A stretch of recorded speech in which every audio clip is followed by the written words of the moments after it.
JP contains the opinions and views of Jordan Productions and doesn't represent anybody else by him.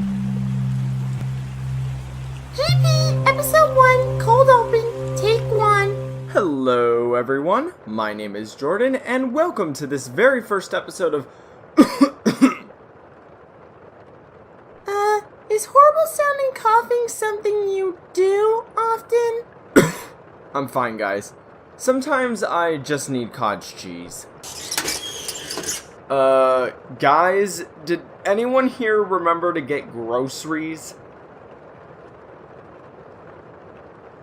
And I'm an organic camera with no hands. Well, we might have a problem. If I don't have at least one spoonful of cottage cheese once a day, there might be an off chance that I turn into a ravenous beast who will stop at nothing to get said cottage cheese. Any ideas?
This is stop A1 at the I-Shopping Plaza Grocery Complex.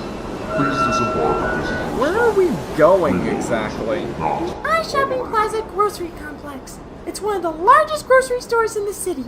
And by largest, I mean the only. This is not what I expected. I have, but they are nowhere near as big. They also had escalators or stairs, which this place seems to lack. Seriously, how are we supposed to— Whoa. Okay, shopping carts also don't normally float. Yeah, this thing is like a roller coaster. What the heck was that? Is committed to making you healthy. Our healthy living And why didn't you tell me about that earlier? You wouldn't have otherwise done it, because you're afraid of heights, and clowns, and the color blue. Anyway, let's try to find that cottage cheese before Jordan turns into a werewolf.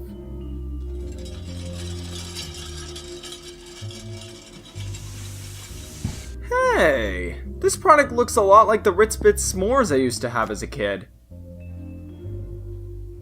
Ritz Bits.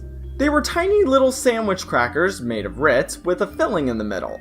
This filling could include peanut butter, cheddar cheese, and most importantly, s'mores. That sounds disgusting. Yeah, you would think that combining Ritz crackers and s'mores would be a terrible idea.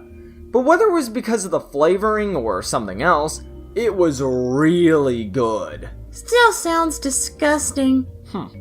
Well, my mother, who did not like s'mores at all, filled little plastic bags with Ritz Bits s'mores for lunch during elementary school.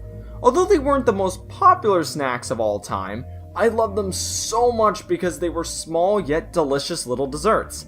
Except, you know, with Ritz crackers in them. Around the time I was in middle school, the s'more flavor just disappeared. I'm honestly not sure why the flavor disappeared, as the cheddar cheese and peanut butter flavors were still around. Strangely though, the flavor is still available in Canada. Hello, my name is Jordan, and I would like to take a minute to talk about Canada. Canada, you're a country with so many natural wonders, like the Borealis Lights in Ontario, your side of Niagara Falls, and Tim Hortons. But you also have a new wonder in Ritz Bits s'mores, which now makes you better than America. Thank you for your time. And now back to whatever the heck we were doing. Not cottage cheese, not cottage cheese, also not cottage cheese. Wait a minute, that looks familiar.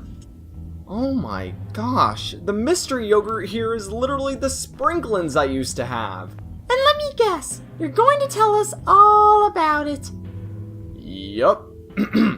Introduced in the 1990s, Sprinklins was kind of like an early mystery box.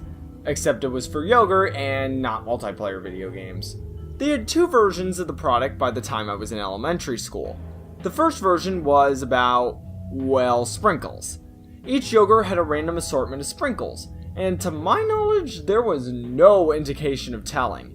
So you might have gotten a type of sprinkles you really liked, or ones that you really hated. The fun was in the surprise of the chance in getting a different type of Sprinklins every time you opened a cup. Around 2000, Dannon, the company that made Sprinklins, introduced a second version with different changing colors. Unfortunately, I didn't know the difference between the two versions. So whenever my mom would go out and buy Sprinklins, she would always get the ones with sprinkles rather than the color changing ones everyone at my school was crazy for. Speaking of which, these yogurts were extremely popular in my area. You were basically a king if you had one of these in your elementary school lunchbox. Hey Jordan, are your eyes always a blood red color? I think I slowed down our search by my constant flashbacks. Well, luckily for the plot, the cottage cheese is right over there. That's convenient. Now let's get that cottage cheese and get the heck out of here!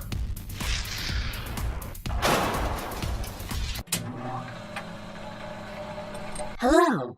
Please show your identification card.